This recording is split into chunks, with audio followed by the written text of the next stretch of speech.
US Defence Secretary Ash Carter arrives in Israel on the first leg of a Mideast tour. His visit is the first by a US cabinet minister since world powers signed an agreement last week with Iran on curbing Tehran's nuclear program in exchange for relief from economic sanctions.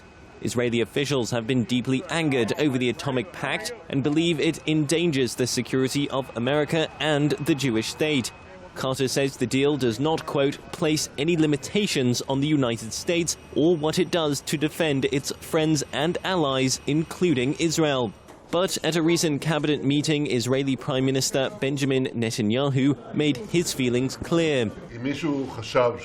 The deal that was signed paves Iran's way to arm itself with nuclear weapons, whether in a decade, if Iran decides to fulfill the agreement, or much earlier, if it decides to violate it, as it usually does. The alternative we repeatedly offered to this failed deal is the continuation and strengthening of sanctions, and the conditioning of the removal of limitations on Iran's nuclear program, and removal of pressure on Iran only if it changes its policy. As long as Iran encourages the calls death to America, death to Israel, there is no reason to make any concessions for them.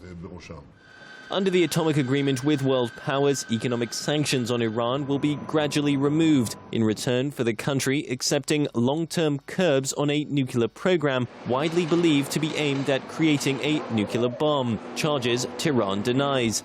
In a sign that the West is keen to move quickly to re-establish economic ties with Iran, German Vice-Chancellor Sigmar Gabriel has flown to Tehran for high-level talks. Gabriel kicked off his trip with a plea for Iran to improve relations with Israel and said Germany would like to act as a mediator.